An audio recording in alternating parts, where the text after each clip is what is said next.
Est-ce que vous nous entendez? Mais en cas de problème, nous sommes adaptables. Nous pouvons toujours intervertir l'ordre des présentations et permettre à ce que je vois un message arriver. Je vais regarder rapidement.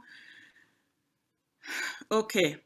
Comme je le disais, je crois que nous allons nous adapter. Nous allons continuer de nous adapter. Et nous allons passer plutôt à Monsieur Thierry Tobossi. Et je vais demander, Nadine, est-ce que je peux te demander de présenter Thierry ou si ça te va, sinon... Oui, vas-y, présente Thierry et nous lui donnerons l'occasion de présenter en espérant que Madame Demba va nous rejoindre, surtout avec tous les problèmes techniques qu'il y a. Merci. Oui, merci Bonoti. Le direct a toujours ses problèmes.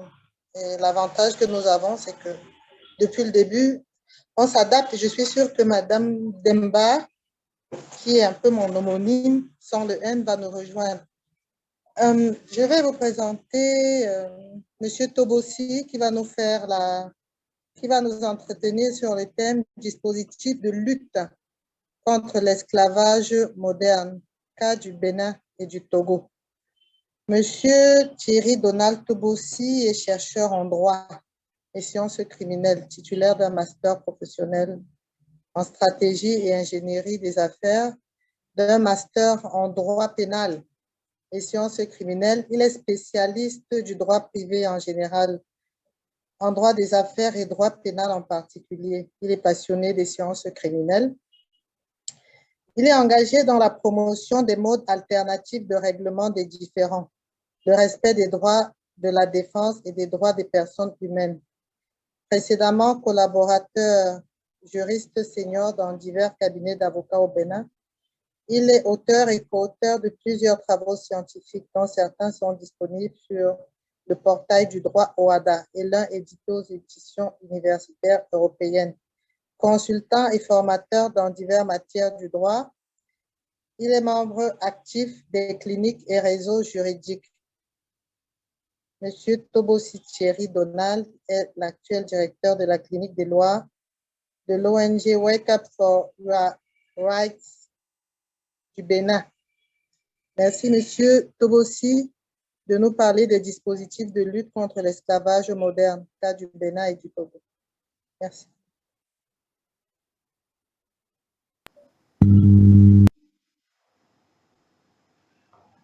Bonjour.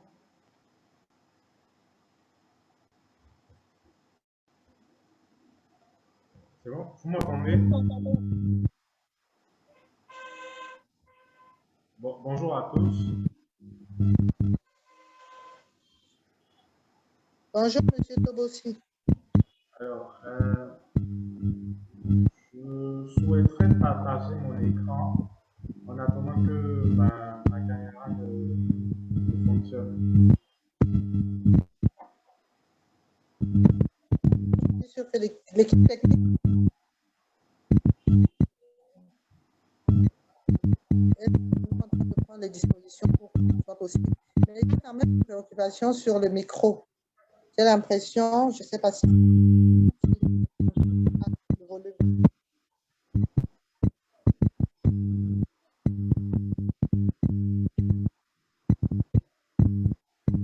Alors, je pense que je pourrais commencer pour gagner en temps en attendant que l'écran ne puisse être partagé. Alors, j'ai pour mission, au nom de l'ONG Wake Up for Your Right, de vous présenter les dispositifs de lutte contre l'esclavage moderne et le travail forcé dans l'Afrique de l'Ouest, précisément au Bénin et au Togo.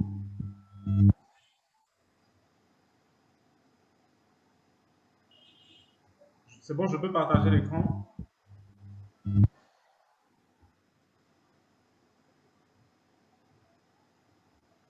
Alors, en ce qui concerne le dispositif législatif, ma présentation va se présenter en deux temps.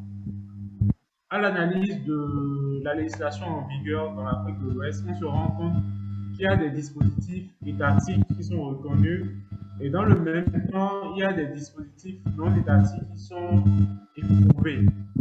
Éprouvés pour plusieurs raisons. D'une part, il y a l'ignorance des esclaves, si je peux les appeler ainsi, de ces personnes-là qui sont abusées par leur qualité de faiblesse. Et dans le même temps, il y a ceux qui les emploient qui n'ont pas nécessairement une connaissance de la législation en vigueur. Vous m'entendez?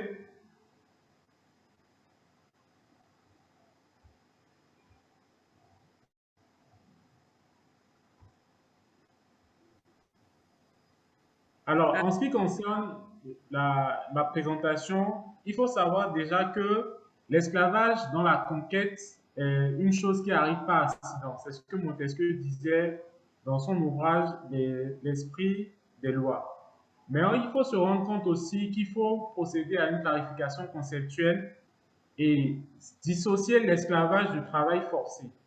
Le travail, en fait, c'est la prestation d'un service moyennant rémunération. Mais dès lors que vous faisiez une prestation de service et que vous n'obtenez pas une rémunération ou vous faites un travail contre votre gré, vous entrez dans le cadre d'un travail forcé.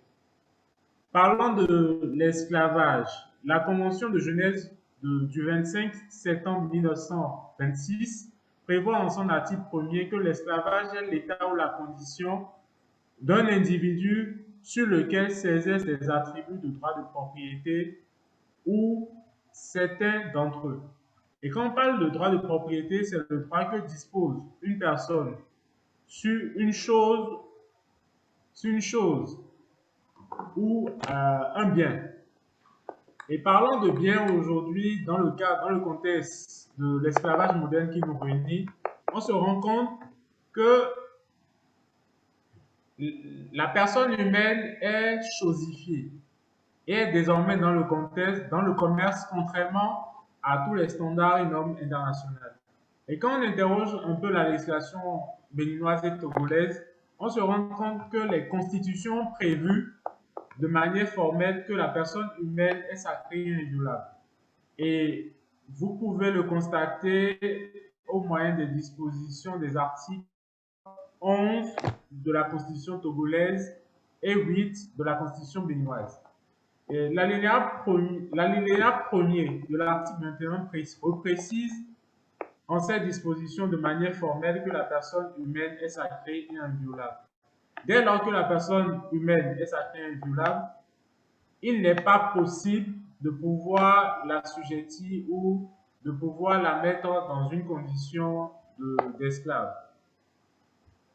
En matière de réglementation, il est important de préciser que le travail est réglementé au Bénin par la loi 98-04 portant code du travail en République du Bénin, modifiée par la loi 2017-04 du 17 août 2017 portant conditions de recrutement et d'embauche et de placement de la main-d'œuvre en République du Bénin, où les conditions d'embauche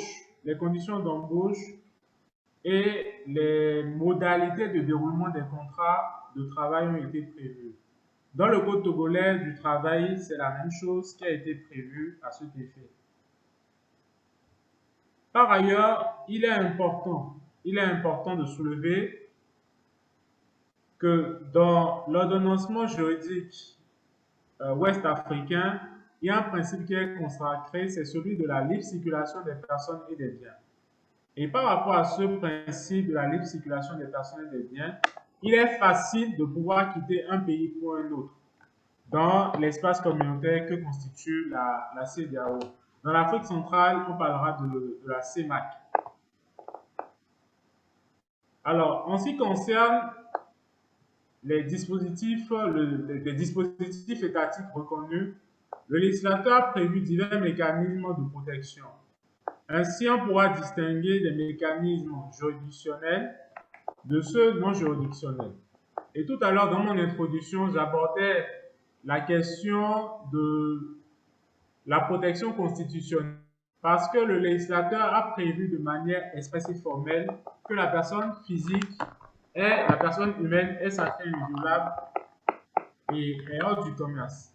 Au-delà de cela, le législateur a prévu une protection judiciaire de sorte qu'il y a un corpus législatif qui permet de protéger toute personne qui se retrouve en situation de vulnérabilité en raison de sa situation économique, de sa situation sanitaire, de son handicap ou même de sa vulnérabilité en recherche d'emploi.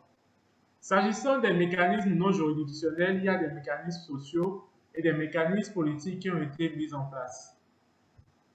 La question principale qui se pose est de savoir si ces mécanismes prévus par le législateur, tant par le législateur béninois que par le législateur togolais, sont efficaces et même efficients. Parlant d'efficience, il faut relever que le Bénin, à lui seul, a plus d'une dizaine de textes qui consacrent de manière éparse la protection des personnes contre la traite. Et on parle du général au particulier dans la mesure où il y a une loi qui s'occupe des conditions de déplacement des mineurs sur le territoire béninois. Il y a 3 lois qui parlent de la protection des violences faites aux femmes. Il y a le code du numérique qui s'applique à certaines formes de violence et d'esclavage, notamment la pornographie et autres. Il y a la loi 2021-12 portant prévention des violences à raison du genre et des infractions à raison du sexe, qui est une loi qui fait beaucoup de polémiques aujourd'hui au Bénin. Il y a également une loi qui porte sur la prévention et la répression des violences faites aux femmes. Et au-delà de toutes ces lois, il y a le code pénal qui est en vigueur aussi bien au Bénin qu'au Togo. Chacun de ces codes avait sa particularité. Et je voudrais vous entretenir en fait sur les différentes modalités qui matérialisent ce qu'on pourrait retenir comme esclavage moderne ou contemporain et travail forcé. Alors, il y a 4 éléments qui ressortent de l'analyse de la législation béninoise togolaise et celle de certains pays comme le Nigeria par exemple, où nous avons l'esclavage domestique, les ateliers clandestins et la mendicité forcée. Quand on part du principe selon lequel l'esclavage est interdit et aboli, on se rend compte que dans les maisons, il arrive bien souvent que pour avoir des services domestiques, certaines personnes emploient des femmes de ménage et des boys, je vais m'exprimer ainsi, où pendant une période, le Bénin a connu un phénomène qu'on qualifiait d'enfants placés. En langage vernaculaire, on parlait de phénomène. Aujourd'hui, après plusieurs luttes, ce phénomène a diminué et n'est pas totalement éradiqué, mais il continue toujours. En ce qui concerne les ateliers clandestins, le Code du travail du Bénin a fixé l'âge pour être apprenti à 14 ans et cela suppose préalablement que notre Constitution a prévu que l'enseignement primaire est obligatoire. Et dans le même temps, l'enseignement primaire étant obligatoire, l'enseignement primaire public a été rendu gratuit par les textes. Et l'État essaie de contribuer dans une certaine mesure à faciliter l'accès à l'éducation aux enfants. De sorte que quand vous avez moins de 14 ans, il est inadmissible que vous ne soyez pas à l'école. Ça, c'est ce que les textes ont prévu, mais dans leur mise en œuvre, on pourra se poser certaines questions. Parlant toujours de la formation des ateliers clandestins, la loi a prévu 14 ans comme âge minimum pour être apprenti et apprendre un métier. Dans le même temps, le législateur prévoit qu'il faut avoir au moins 25 ans pour pouvoir avoir des mineurs à charge et les avoir dans un atelier. L'une des raisons qui pousse à l'exode rural et à l'immigration clandestine aussi, c'est le fait que dans l'espace CEDEAO, il n'existe pas une harmonisation de l'âge minimal pour pouvoir être apprenti. De sorte que quand vous êtes au Nigeria, il faut avoir 16 ans au moins pour pouvoir travailler ou pour pouvoir être apprenti, apprendre un métier. Quand vous êtes au Bénin, il faut avoir 14 ans. Quand vous êtes au Togo, il faut avoir 15 ans. Et cette disparité amène les enfants ou les parents du moins à envoyer leurs enfants au Nigeria à un certain âge pour pouvoir apprendre à être chauffeur ou à faire telle chose, ou en fonction de leur position géographique et de l'information du moment, ils envoient les enfants au Togo. Et dans le même temps, au Bénin, on dira peut-être qu'au Bénin, il faut avoir 14 ans pour être apprenti. Mais quand vous n'avez pas 14 ans, vous constatez qu'il y a des enfants qui sont sur des chantiers comme aide-maçon ou des manœuvres, vous posez la question de savoir qu'est-ce qui se passe. Au-delà de cette question de formation ou d'atelier clandestin qui suppose un travail forcé et un esclavage moderne, il y a un phénomène qu'on pourrait qualifier de mendicité forcée aussi, qui est une manifestation de cet esclavage. Et la mendicité forcée, c'est le fait de pouvoir mettre des enfants ou des personnes dans une situation de dépendance financière et de les inciter à pouvoir demander de l'argent, faire la manche au bord des carrefours et des voies publiques. Et ce phénomène assez récurrent a commencé à s'estomper peu à peu de par la réaction des autorités policières et préfectorales en ce qui concerne le Bénin et de la lutte contre la traite des enfants au niveau de la CEDEAO, le Togo a pris des mesures adéquates pour pouvoir lutter contre cette mesure. Pour finir sur la typologie des modalités d'exercice ou de constatation de l'esclavage moderne, il y a la prostitution forcée. On dira certainement que la prostitution est le plus vieux métier du monde. Mais la prostitution n'est pas punie pénalement, mais c'est le fait d'inciter à la prostitution qui constitue une infraction. Et le législateur béninois punit cette infraction de peine assez lourde. Parlant des différentes peines, il est important de préciser que l'esclavage est une infraction prévue par la loi. Le travail forcé est une infraction prévue par les textes béninois togolais. Et on pourra peut-être se poser la question de savoir c'est quoi une infraction. L'infraction est un fait prévu et puni par la loi pouvant être imputé à son auteur qui relève soit d'une omission ou de la commission d'un acte interdit par la loi. Ainsi, vous vous retrouvez en infraction quand vous faites ce que la loi demande de ne pas faire ou que vous ne faites pas ce que la loi demande de faire. C'est ainsi qu'en matière de prostitution, le proxénétisme est puni d'un emprisonnement d'1 an à 3 ans, d'une amende de 250 000 au moins, sans préjudice d'autres condamnations pour d'autres infractions, lorsque vous bénéficiez ou vous partagez le produit de la prostitution d'autrui. Au-delà de cette question de prostitution, il y a la traite des personnes qui a été prévue et élevée au rang d'infraction où, de manière formelle, le législateur dit constitue des actes de traite de personnes le recrutement, le transport, le transfert, l'hébergement, l'accueil des personnes par menace de recours ou recours à la force ou à différentes contraintes par enlèvement, faute, tromperie, abus d'autorité ou d'une situation de vulnérabilité par l'offre et l'acceptation de paiement ou d'avantages pour obtenir le consentement d'une personne ayant autorité sur une autre aux fins d'exploitation. Donc, dès lors que vous vous mettez dans cette posture, vous êtes susceptible de recevoir une condamnation de réclusion criminelle parce que la traite de personnes est un crime. Et le législateur, qu'il soit béninois ou togolais, a supposé les marques des éléments constitutifs de cette infraction. De même, le législateur fait une extension même à la prostitution en disant que quand ce recrutement ou ce transport ou ce transfert ou même cet hébergement ou accueil ou contrainte est fait dans le but d'une exploitation de prostitution d'autrui, quelle que soit la forme d'exploitation sexuelle, vous êtes puni même si prélèvement d'organes ou pas. Et il faut dire que Portalis sait que la loi ne peut pas tout prévoir.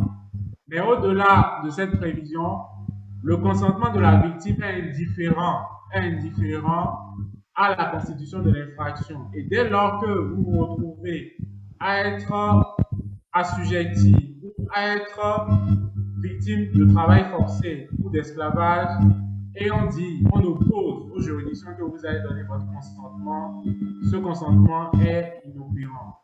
Et mieux, la traite d'enfants a été également prévue par le législateur béninois qui prévoit la réclusion criminelle à une peine de 10 ans à 20 ans maximum. Voilà de manière succincte ce que je pourrais présenter dans le cadre légal.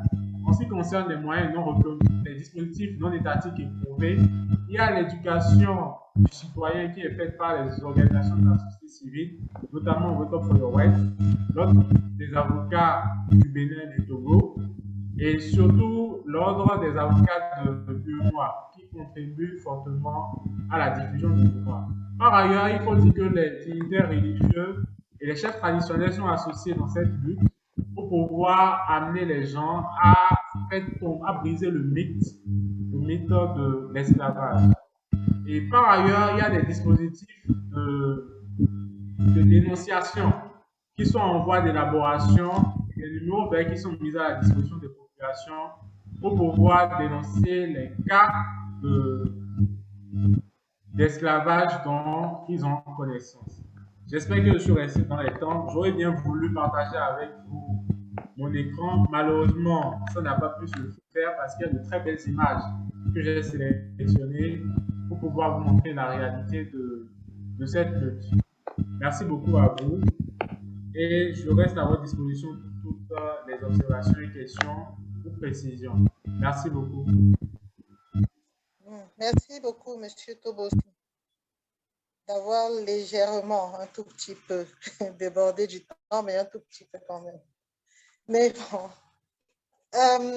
nous pouvons retenir que l'arsenal juridictionnel est vraiment large, mais fluide.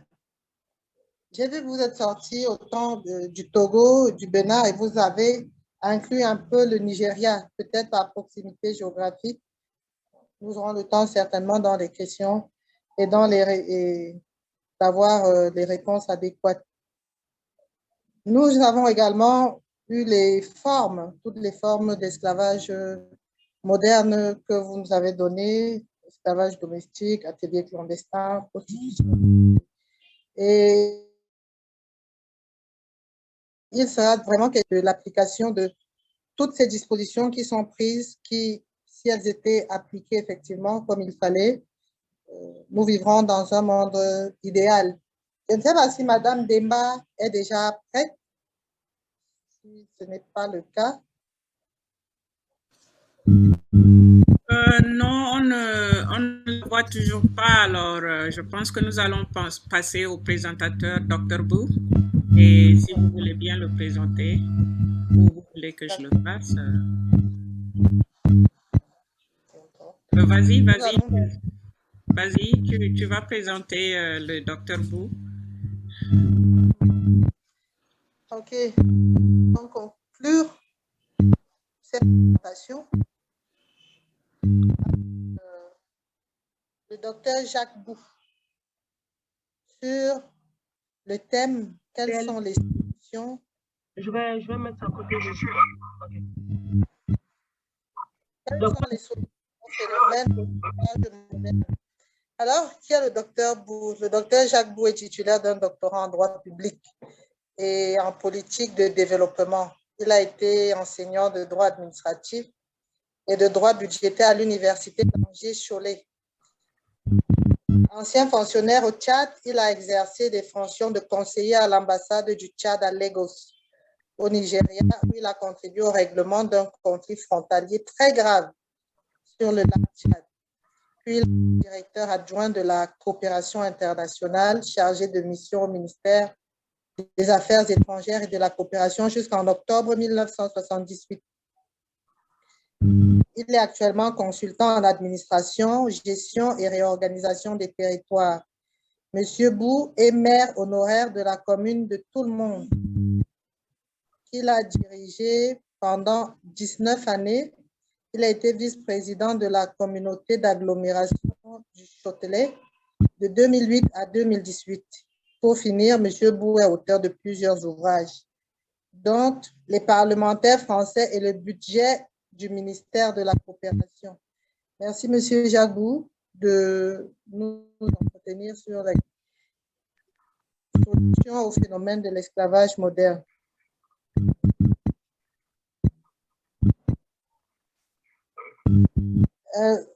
Oui, merci. Avant, M. Jacques Bou, je rappelle, s'il vous plaît, de remplir le questionnaire avant la fin, le questionnaire qui est d'évaluation. Merci, M. Jacques Bou.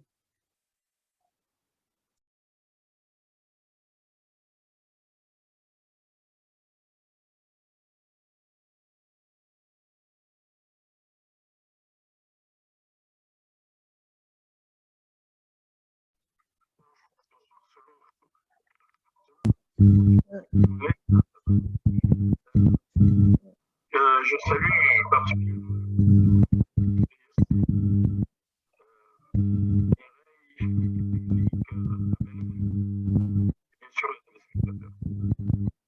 je ne sais pas, il y a le retour faible à mon niveau. Je ne sais pas si avec tout le monde. C'est pas la commune.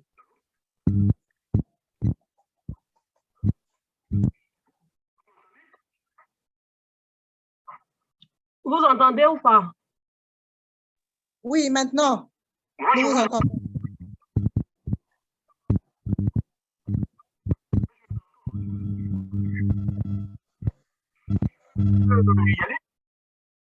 Oui, absolument. D'accord.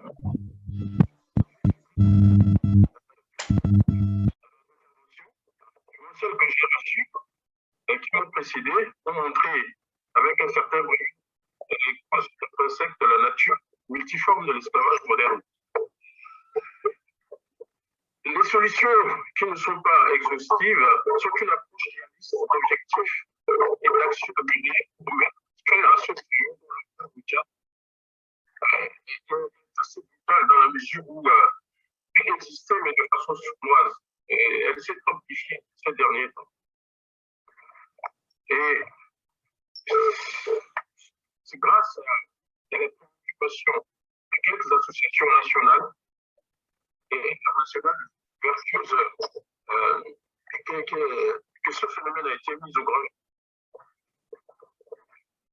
Vous l'avez souligné tous dans vos propos. Il s'agit de restaurer la dignité humaine, de rétablir les rapports de droits employeurs et employés, et de régénérer les relations parents-enfants dans la responsabilité graduée des uns vis-à-vis des autres. À cet effet, il y aura des solutions à installer, disons, en amont et pour réguler l'exode rural, des solutions en aval. Je résume. Il existe des solutions en aval et en amont du phénomène en question. Certaines doivent être appliquées immédiatement, tandis que d'autres du temps sont être pleinement réalisées, plutôt arriver à la fin.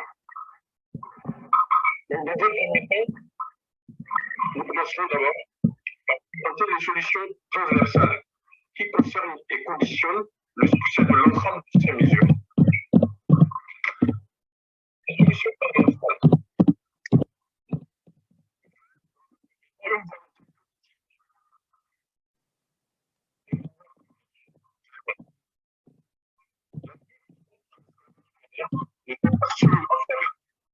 Ne doit pas seulement être l'affaire des associations. La dignité.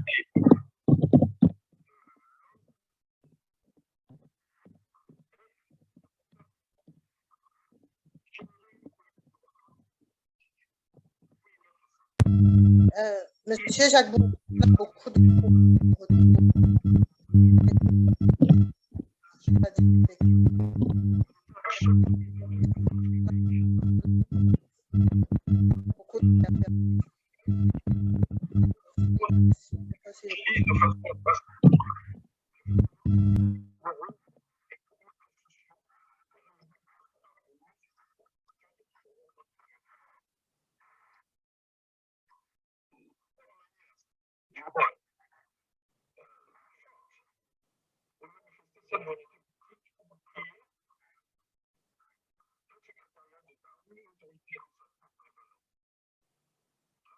soit le ministère de l'Intérieur ou de la Justice en même temps, soit directement à la présidence de la République. Monsieur Jean, nous recevez, Magistrat. Et ensuite, la mission serait, grâce à la création d'un réseau de renseignement,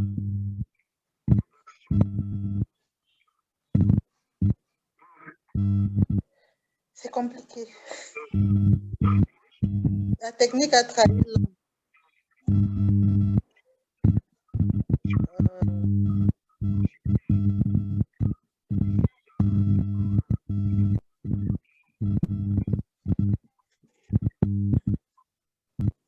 Ok.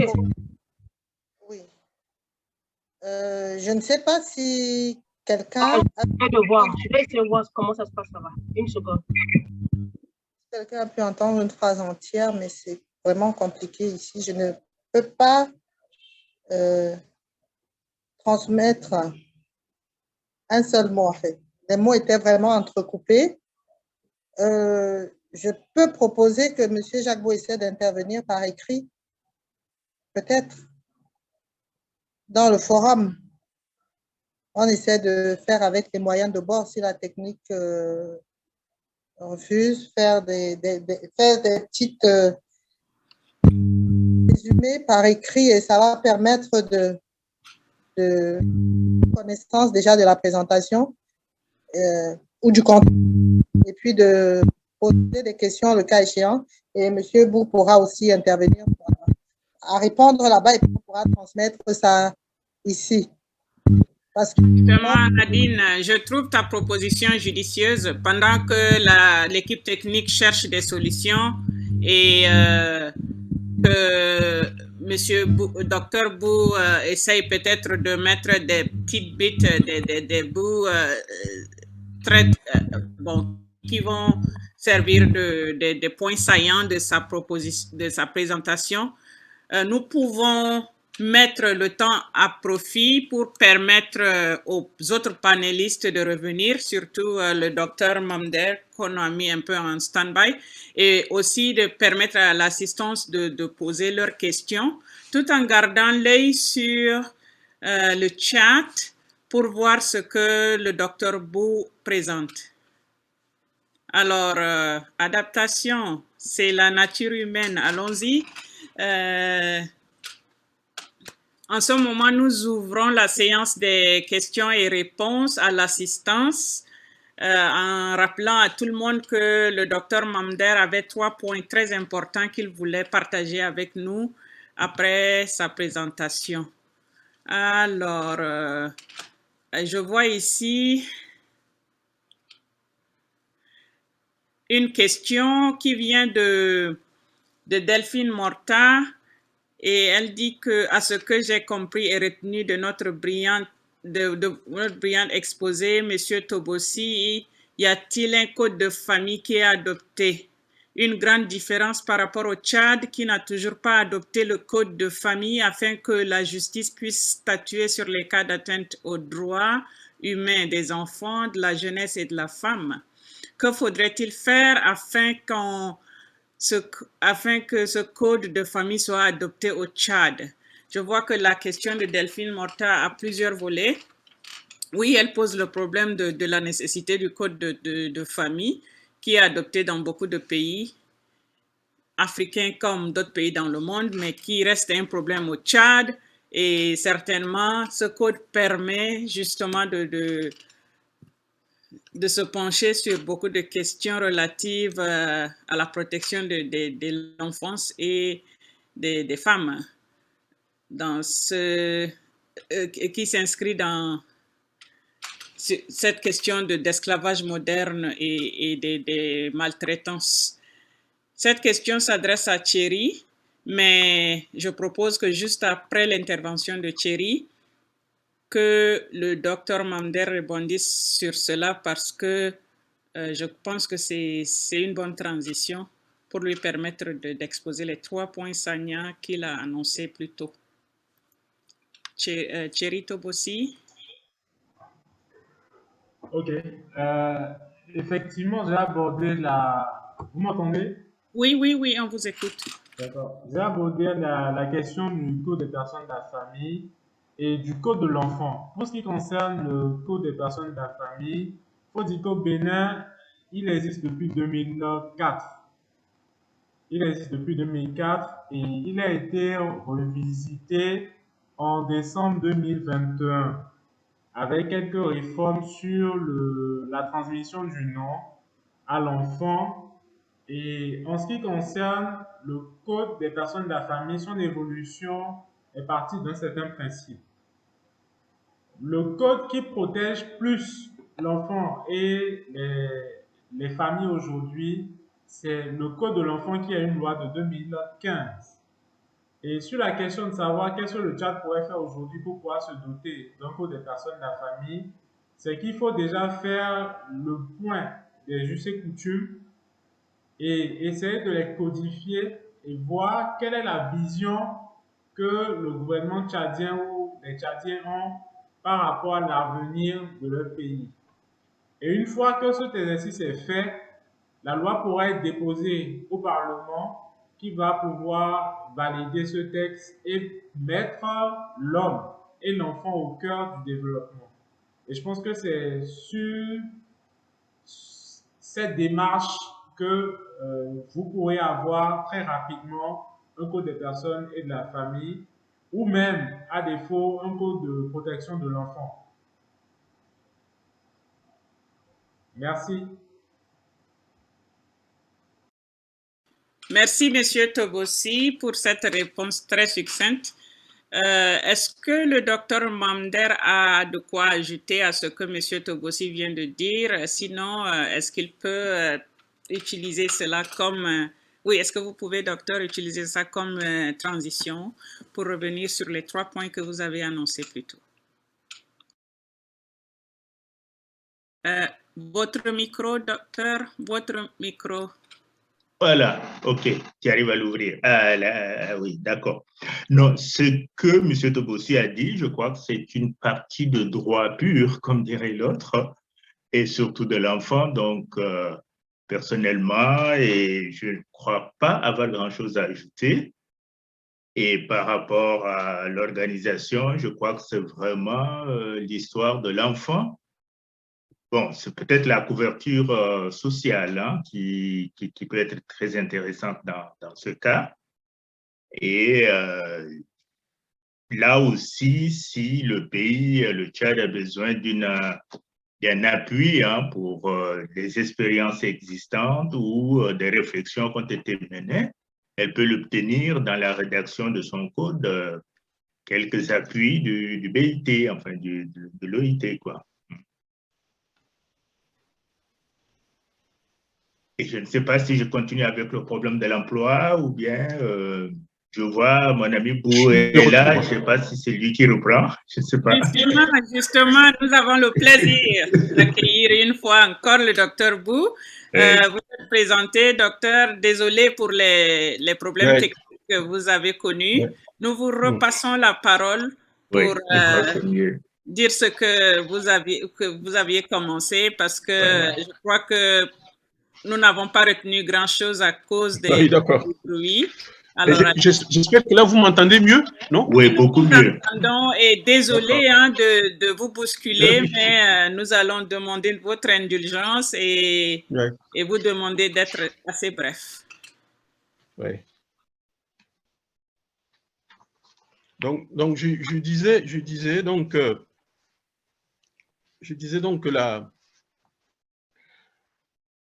donc je vous salue hein, d'abord hein, et je disais que les différentes interventions ont montré avec brio les causes intrinsèques de la nature et multiforme de l'esclavage moderne. Les solutions que je propose ne sont pas exhaustives, mais sont une approche réaliste d'objectifs et d'actions à mener pour mettre fin à ce fléau dont l'ampleur au Tchad semble ne préoccuper que quelques associations nationales et internationales vertueuses. Comme vous l'avez tous souligné, il s'agit de restaurer la dignité humaine, de rétablir les rapports d'intérêt et de droit entre employeurs et employés, de régénérer les relations parents-enfants dans la responsabilité graduelle des uns vis-à-vis des autres. Le Tchad découvre, je dirais, avec violence, dans la mesure où ce phénomène existait, mais elle était sournoise, elle n'était pas aussi flagrante.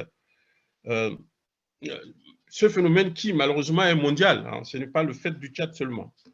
Et c'est dans ce sens que certaines de ces solutions, nous la puiserons dans l'expérience que de grandes institutions comme Free the Slaves, FTS, par exemple, pratiquent avec méthode dans certains et un certain succès. Alors, moi, je propose deux types de solutions en amont, hein, pour prévenir l'exode rural, et des solutions en aval, c'est-à-dire lorsque nous sommes déjà devant le fait accompli, hein, c'est-à-dire les victimes sont déjà en état de servitude forcée, flagrante ou déguisée. Hein, d'accord ? Alors, dès lors, il y aura une hiérarchisation dans la mise en œuvre des actions qui iront du très court à court, moyen ou long terme. Alors, je résume. Il existe des solutions en aval et en amont du phénomène en question. Certains doivent être appliqués immédiatement, tandis que d'autres demanderont du temps, plus ou moins long, pour être pleinement réalisés, ou bien pour arriver à leur fin. Dans un premier temps, nous présenterons des solutions transversales, hein, qui concernent et conditionnent le succès de l'ensemble des mesures. D'ailleurs, les solutions transversales. D'abord, elle est hautement politique. Il faut de la volonté politique de l'État et des pouvoirs publics. La lutte contre l'esclavage moderne ne doit pas seulement être l'affaire des associations. Elle doit, du fait qu'elle porte atteinte au fondement même de la dignité humaine, être une affaire d'État et générer une politique gouvernementale spécifique pour y mettre fin. Il s'agit ici de faire appel à la mission générale de l'État et de l'administration, tributaire de la puissance publique, de se saisir de tout fait qui remettent en cause et fragilisent de façon drastique les fondements politiques, moraux, économiques et sociaux qui régulent de façon harmonieuse les relations des citoyens entre eux. Et la meilleure manière, et la manière forte de manifester cette volonté politique est de créer, par exemple, un secrétariat d'État ou une autorité administrative indépendante rattachée soit au ministère de l'Intérieur ou au ministère de la Justice en même temps, soit rattachée directement à la présidence de la République. Ce secrétariat d'État ou cette autorité indépendante disposerait de moyens humains tels que la police, la gendarmerie, des administrateurs, des magistrats et des moyens financiers. Leur mission serait, grâce à la création d'un réseau de renseignement et d'action, de traquer les auteurs de ce trafic abject. Les brigades de gendarmerie et de police dans les centres urbains rattachés à ce secrétariat ou à cette autorité doivent être créées sur tout le territoire tchadien, préfecture et sous-préfecture. Des solutions transversales, mais d'ordre économique. Depuis la guerre civile de 1979, tous les programmes de développement rural ont été abandonnés. L'absence d'objectifs, de défis motivants ont fait perdre aux zones rurales leur utilité et l'attractivité de leur secteur. Les cultures de rente, bon, coton, tabac ont été plus ou moins amoindries, qui enrichissaient et faisaient prospérer la ruralité, et les chefs-lieux administratifs ont été délaissés par manque d'objectifs et d'ambition. Je prends pour exemple, hein, pour exagérer un peu, les 750 000 tonnes de coton de Tambalbaye, qui avait permis de produire cette quantité, qui avait fait du Tchad le premier producteur de coton en Afrique, hein, vous vous souvenez, et qui avait enrichi, puisque le Tchad produisait du coton, qui avait toutes les qualités, les meilleures qualités techniques d'Afrique, qui avait vraiment permis aux paysans d'être riches. Hein. Il y avait des programmes aussi pour la gomme arabique, des programmes pour l'augmentation de la production du riz paddy. Il y avait aussi le mil. Vous savez que le mil, par exemple, le mil péninsulaire, le Tchad était le grenier de toute la zone Nigeria, Cameroun, bien sûr Centrafrique, etc. Et les gens venaient, le grand centre céréalier, c'était à Bokoro. Les gens venaient acheter du mil au Tchad et nous étions un pays céréalier. Et bon, maintenant, et ça enrichissait les paysans. Hein, voyez, et donc, ça maintenait les gens sur place. Alors, il est donc indispensable pour le développement de la ruralité que ces plans ou programmes nationaux pluriannuels revoient le jour en entraînant avec eux les activités de production agricole, de transformation de celles-ci et de toutes les externalités positives allant dans le sens des objectifs qui seront fixés par l'État. L'État ou les provinces, hein, voilà. Développer les villes de province, mise en place de schémas directeurs permettant d'identifier des zones économiques, commerce, industrie, etc., et des zones résidentielles agricoles se projetant sur au moins 5 ans, comme ça, pour amener à développer ces zones-là, ces régions. Les villes de province permettent l'échange, l'écoulement des biens localement et venus d'ailleurs. Si les voies de communication fiables permettent la circulation des biens et des personnes créant des activités lucratives, alors il sera possible de fixer les jeunes dans leur localité. Comme cela a été souligné dans les précédentes interventions, la recherche du bien-être ailleurs est propre aux êtres vivants lorsque leur environnement immédiat ne leur permet plus de survivre ou de réaliser leurs rêves ou leur idéal. Il faut aussi la création de grands chantiers dans le domaine de l'environnement. Vous savez, j'ai été encore là dernièrement au Tchad, j'ai vu que la désertification du Tchad va vraiment de façon accélérée, exagérée, je trouve, hein, parce que il y avait des plantes que moi je trouvais aux environs de N'Djamena qu'on ne trouve plus qu'à Guelendeng. Hein. Certains, c'est pas croyable. La désertification a été telle que je pense que, et puis le reboisement.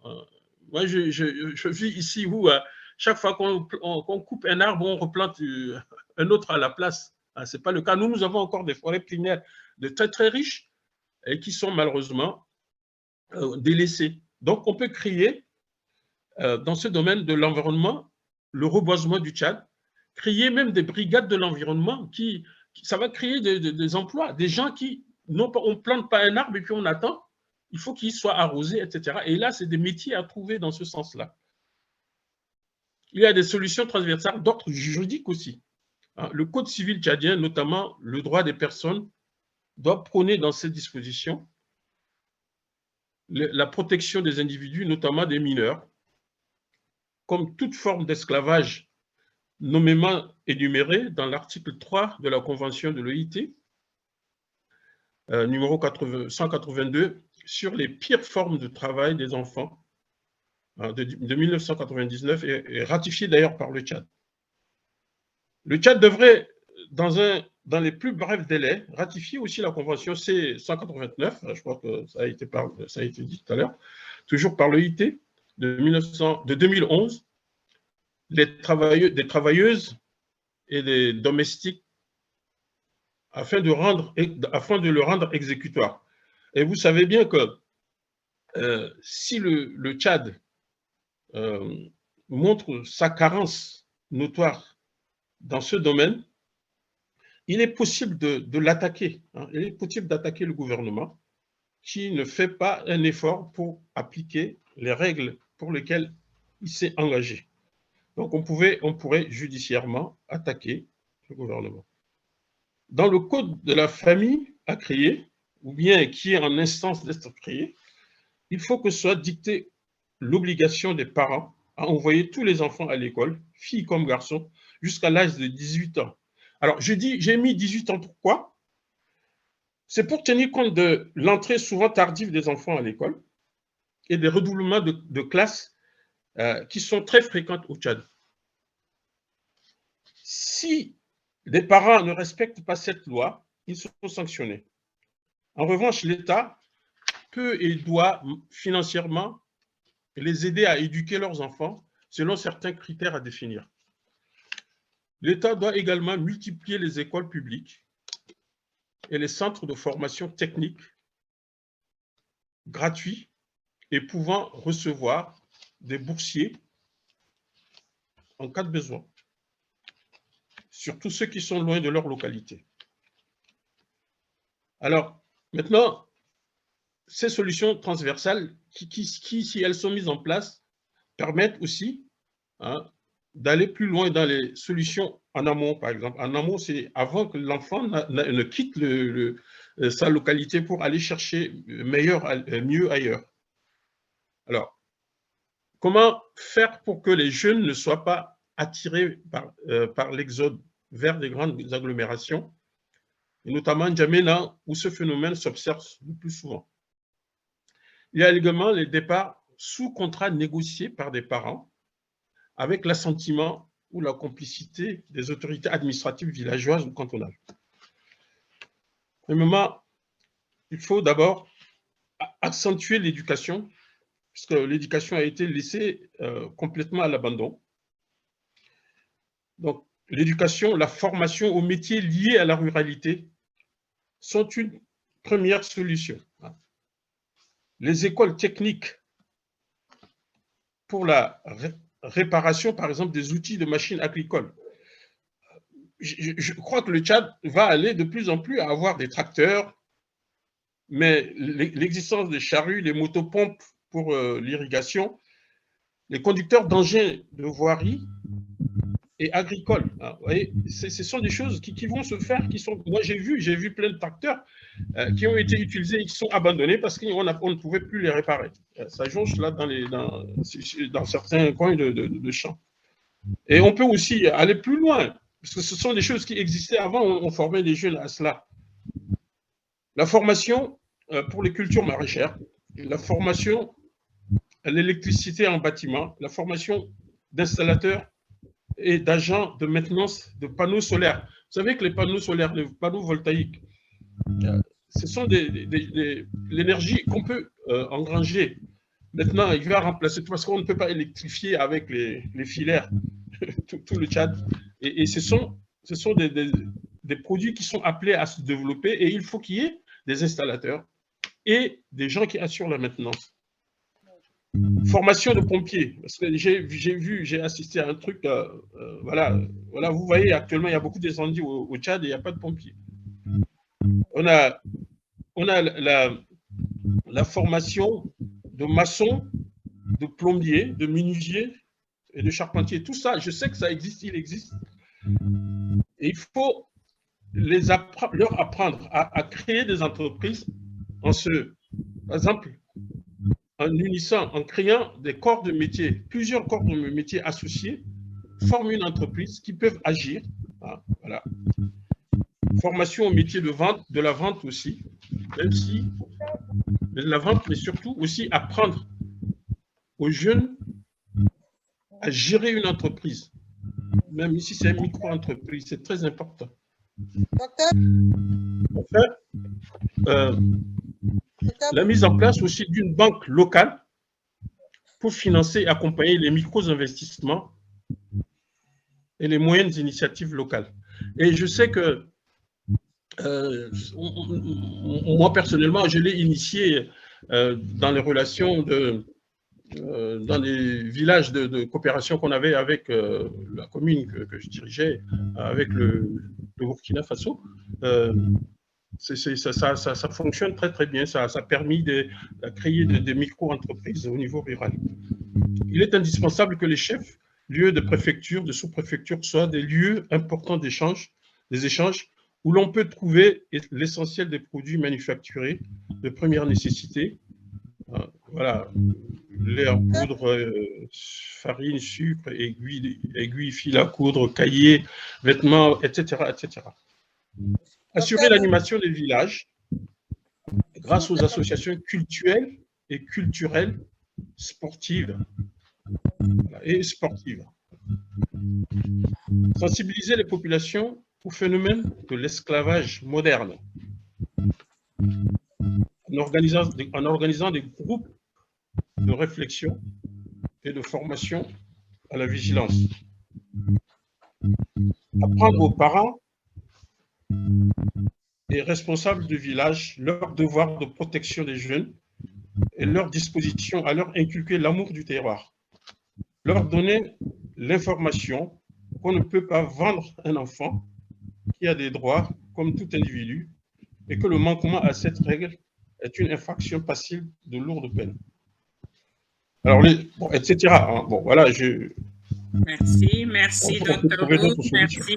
Les solutions en aval. Je sais que la liste est très longue. Si nous pouvons, Voilà, il faut que je résume. Bon. D'accord. Voilà. Alors, il y a en aval, il y a la judiciarisation du phénomène. Donc, lorsqu'on constate qu'il y a un manquement grave au rapport de travail, il faut que le tribunal intervienne. Il faut créer aussi, aider à créer des syndicats de travailleuses et de travailleurs domestiques affiliés aux syndicats existants. Il faut créer et mettre en place un contrat de travail domestique type qui serait utilisé à chaque fois que ce type de contrat, ce type de convention doit être mis en œuvre. Il faut sensibiliser les salariés domestiques sur leurs droits et obligations. Dans des réunions qui peuvent être faites, bon, par exemple dans un centre syndical ou n'importe où, d'accord ? Il faut sensibiliser aussi les employeurs domestiques sur leurs droits, hein, sur les droits des salariés, précisément. Parce que, vous savez, les pratiques moyenâgeuses qu'ils emploient, ils croient que c'est ça ce qu'il faut, alors qu'ils ont des droits. Voilà. Voici en quelque sorte, moi je résume, hein. Bon. Voilà en quelques mots les pistes que je préconise comme solution.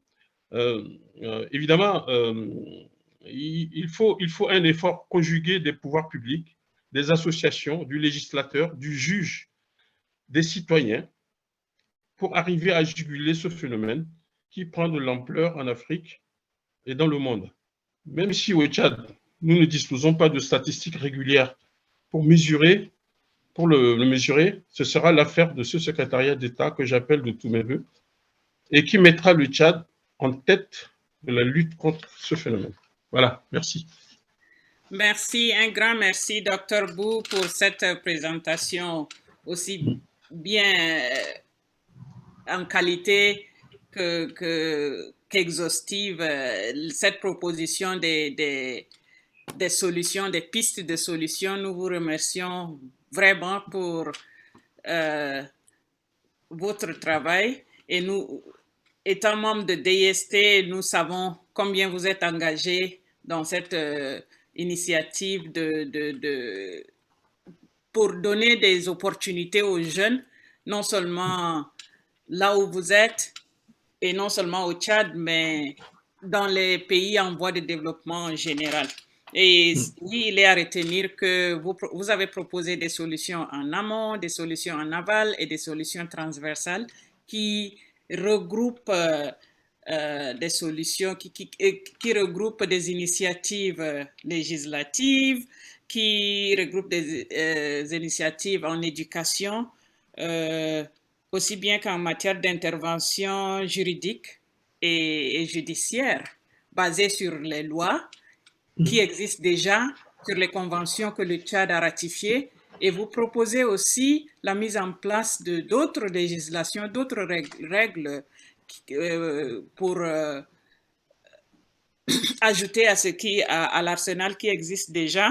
Vous avez aussi proposé le développement économique et environnemental qui non seulement servira de source d'emploi, mais en même temps donnera l'occasion au pays de se régénérer et partant d'offrir plusieurs autres opportunités économiques qui ne vont pas forcer ces jeunes-là à dépendre de l'État ou des employeurs qui les maltraitent. Et ça revient à une question de la demande, de l'offre et de la demande. Si ces jeunes ont des alternatives ailleurs, leurs services deviendront plus rares, leurs services auront une qualité plus appréciée et partant,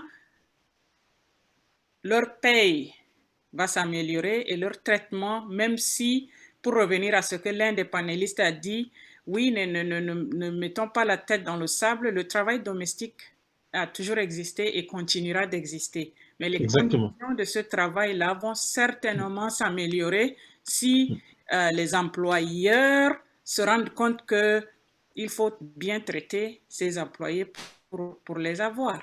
Alors, merci beaucoup pour cette présentation qui vraiment a en quelque sorte regroupé tout ce que les participants qui sont passés avant vous ont dit.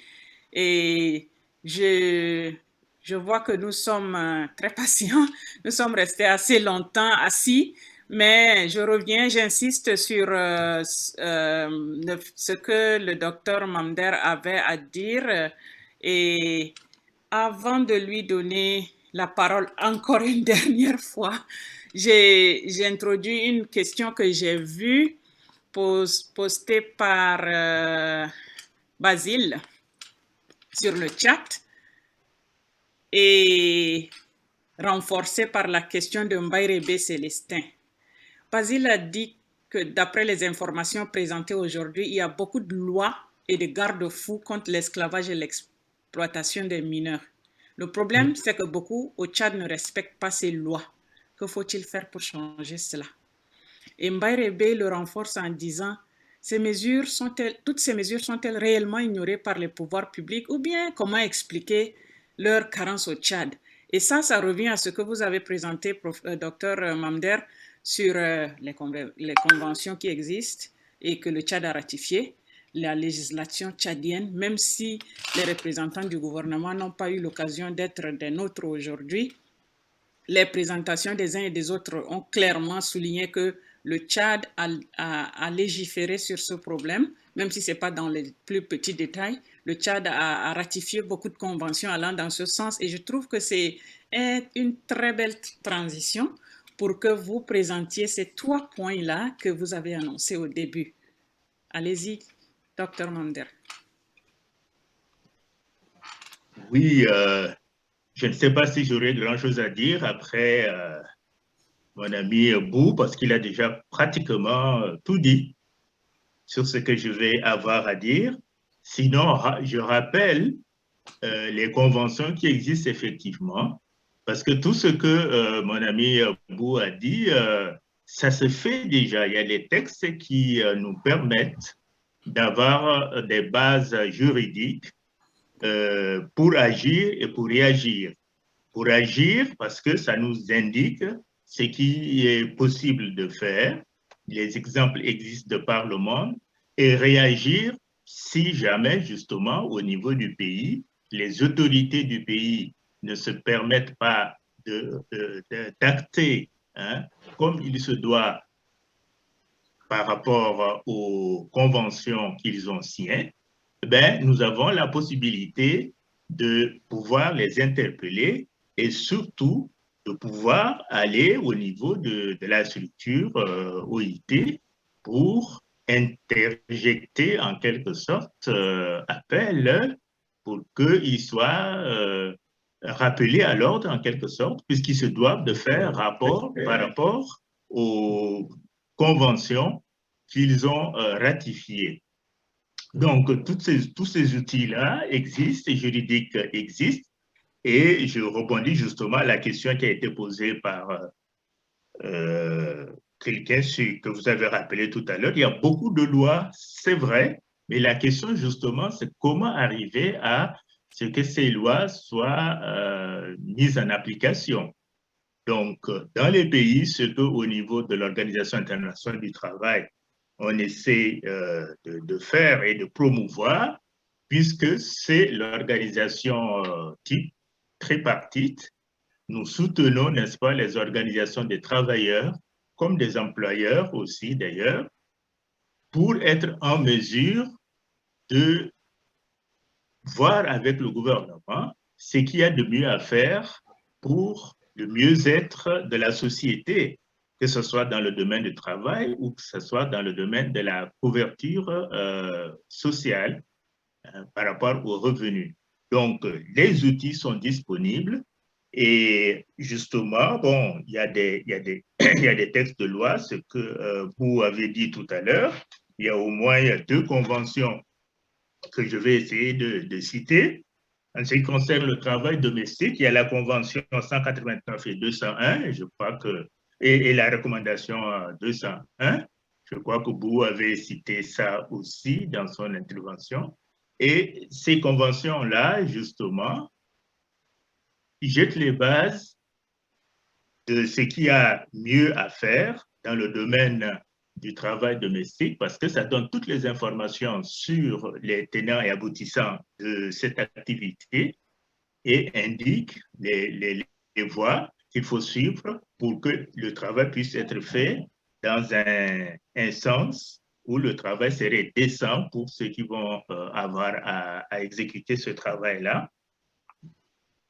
La même chose pour le travail forcé, il y a aussi la Convention 105 qui interpelle les États par rapport à ce type de travail et a fait un listing en quelque sorte de types de travaux qu'il est interdit en quelque sorte d'imposer aux gens. Par exemple, je crois que vous avez donné la définition tout à l'heure, à savoir le travail forcé pourrait donc être défini comme un travail accompli contre son gré et sous la menace d'une peine quelconque. Bon, donc, d'après la Convention 29, le travail forcé désigne donc ce genre de travail. Mais il y a quelques exceptions quand même par rapport à ça. C'est qu'il y a le service militaire, par exemple. Ça, c'est un travail national. Ça semble être forcé, mais il y a une exception. Tout citoyen a le devoir de pouvoir défendre son pays, on suppose. Il y a l'obligation civique normale, par exemple, quand il y a les situations de guerre ou situations de catastrophe, on a besoin de citoyens pour pouvoir faire face. Il y a le travail pénitentiaire sous certaines conditions. Il faudrait peut-être que ceux qui sont privés de liberté puissent quand même continuer à avoir une activité parce que ce serait quand même dommage de les priver complètement même d'activité, étant donné que l'activité, c'est ça qui maintient la dignité de l'être humain. Et puis, il y a des menus travaux, par exemple, au niveau des villages, des choses qu'on fait ensemble pour le mieux-être dans un pays.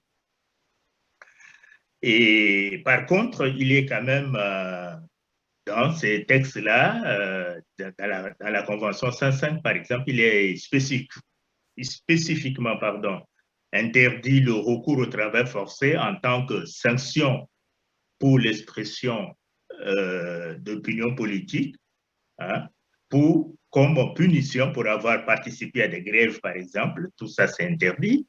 Mesures de discrimination raciale, religieuse ou autre, c'est interdit.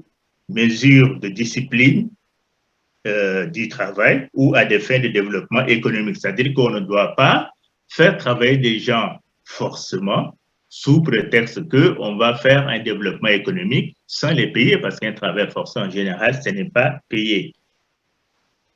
Donc, tout ceci pour attirer l'attention sur le besoin de la dignité humaine. Merci, d'accord.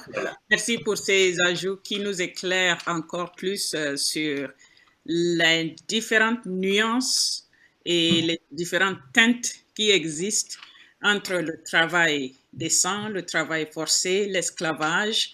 Et merci aussi pour à vous, aussi bien à vous qu'à tous les autres panélistes, mais surtout au Dr Bou aussi, pour nous avoir informés sur cet arsenal juridique qui existe déjà, aussi bien sur le plan mondial que sur le plan national, qui peuvent servir de cadre, de guide pour le travail que nous faisons.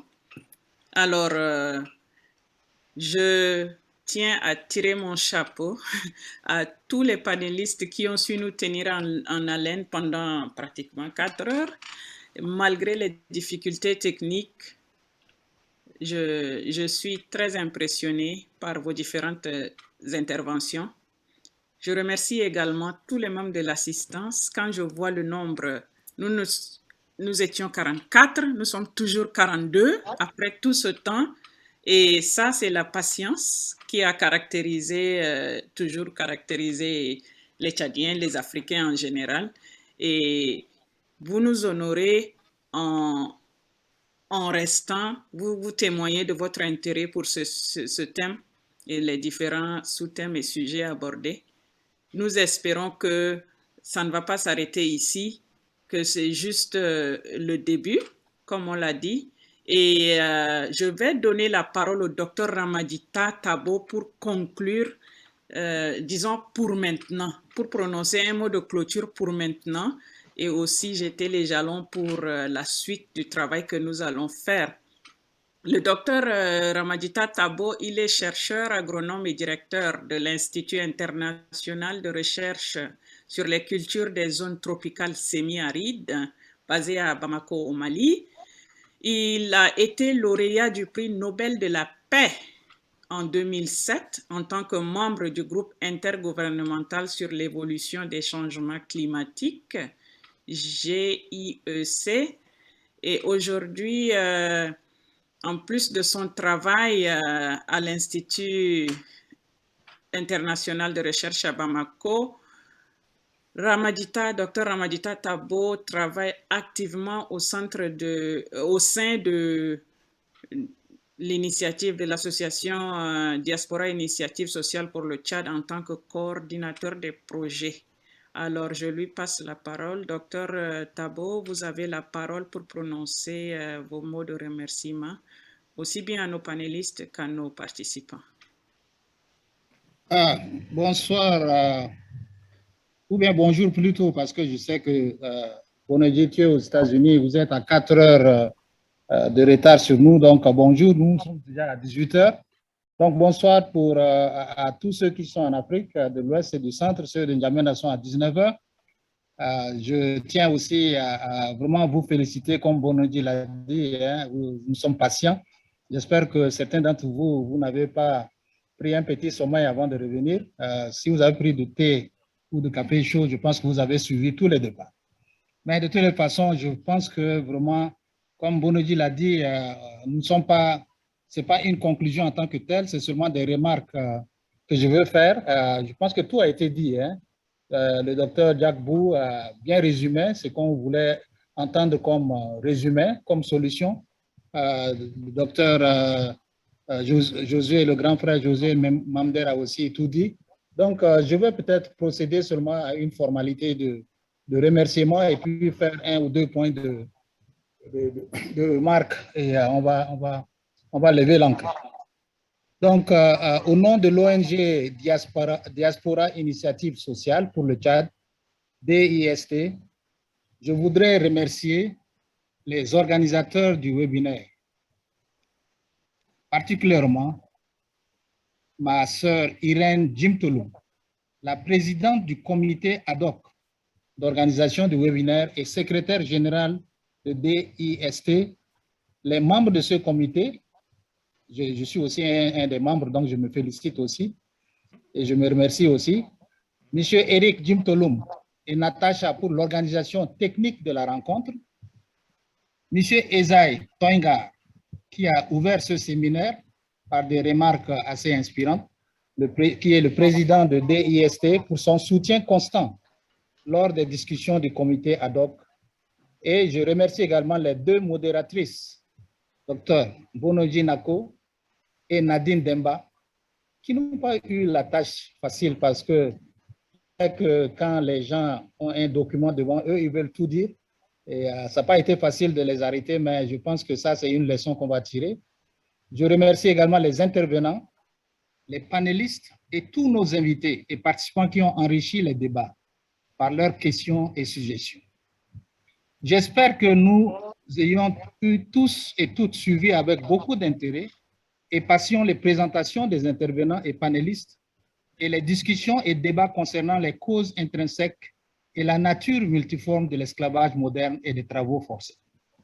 Je présume que vous ayez aussi eu l'opportunité de visionner le documentaire intitulé Mirage citadin, que DIST, en collaboration avec Wake Up for Your Rights, ACAT et d'autres partenaires au Tchad, et qui a été officiellement lancé au CEFOD en N'Djamena en août 2021 par notre collègue et membre DIST, Dr Dounia Béré. J'espère que vous avez eu l'occasion de visionner cela. Sinon, vous allez le trouver dans certains des sites et peut-être Esaïe peut encore partager cela avec vous.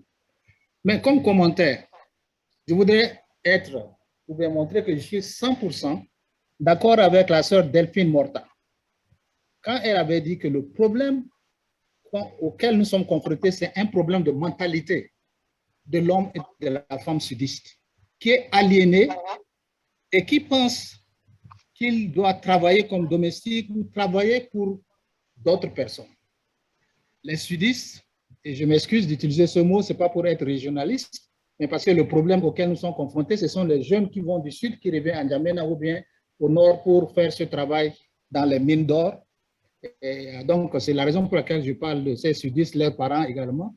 Ils pensent que c'est normal d'être considéré comme un esclave et travailler pour les autres. C'est peut-être un peu fort ce que je dis, mais c'est une réalité. Nos sociologues, j'espère que le frère Félix Sambete est encore là, et les anthropologues doivent se pencher sur cette maladie psychologique, je l'appelle maladie psychologique, identifier les causes et proposer des solutions.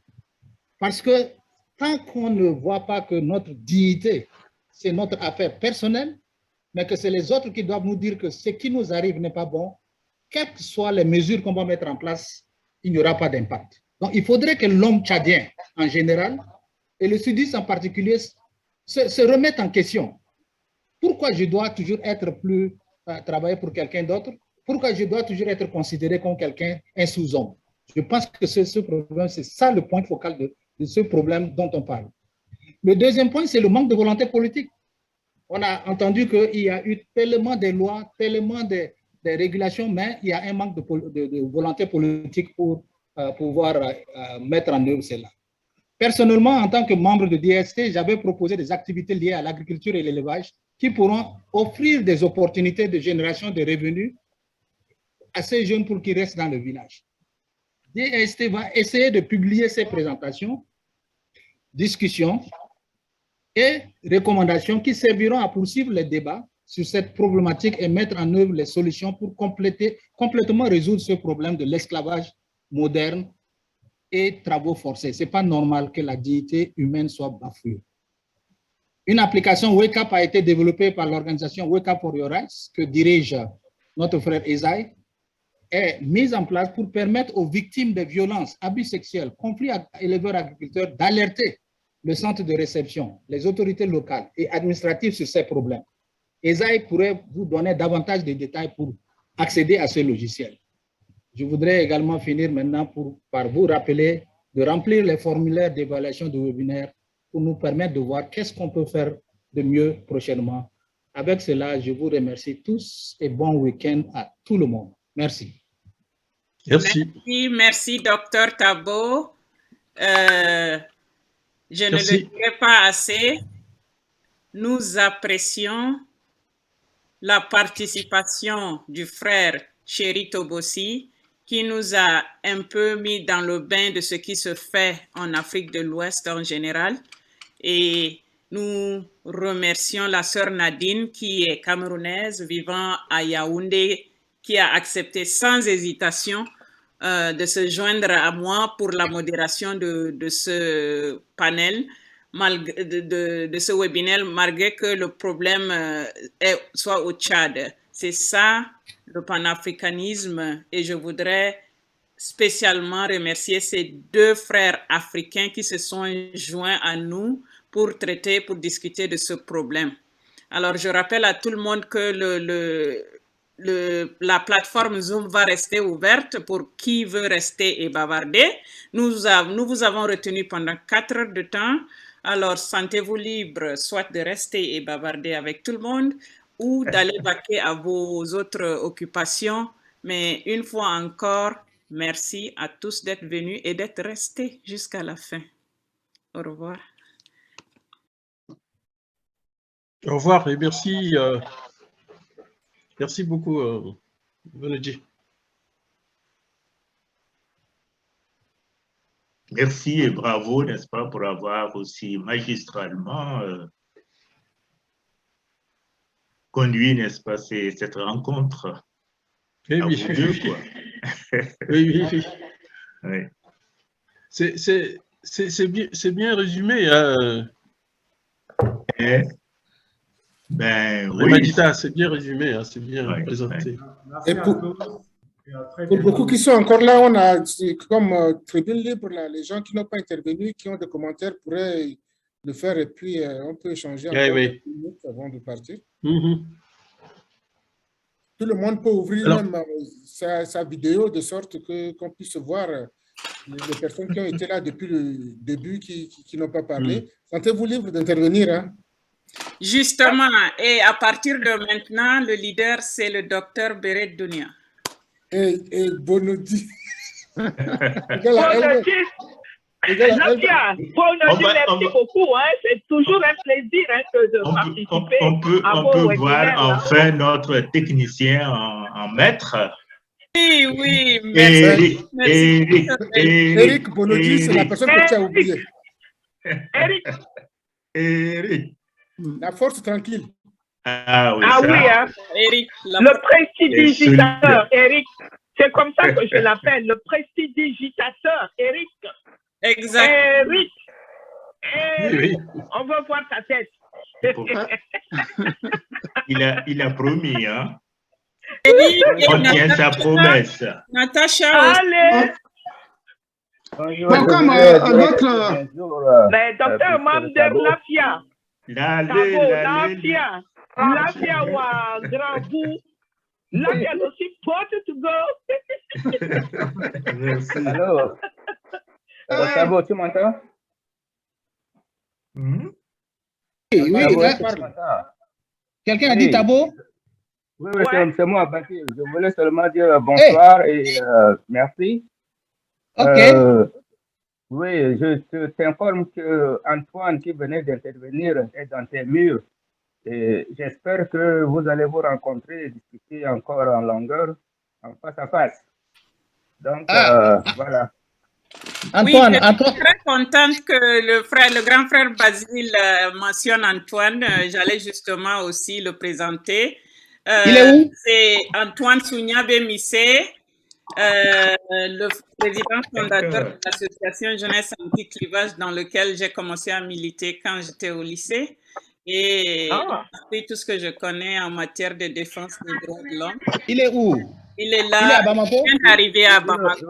Alors, non, Antoine, je t'invite ce soir pour un verre de vin. Bonjour, je vais boire avec Dounia. Je t'invite ce soir pour un verre de vin. Dounia n'est pas là, il est en Djamena, mais on peut le faire. Mais je voudrais aussi vous dire, hein, Basile, Dounia est là, grand frère Dounia est là. Frère, on a quitté le Tchad ensemble en 1976 pour tous en Arizona. Et moi, j'ai fait 10 ans en 85, je suis revenu. Lui, il a décidé de devenir américain, il est resté là-bas. Donc, ça va être Banoka. Waouh! Antoine, enchanté. Malheureusement, oui, malheureusement,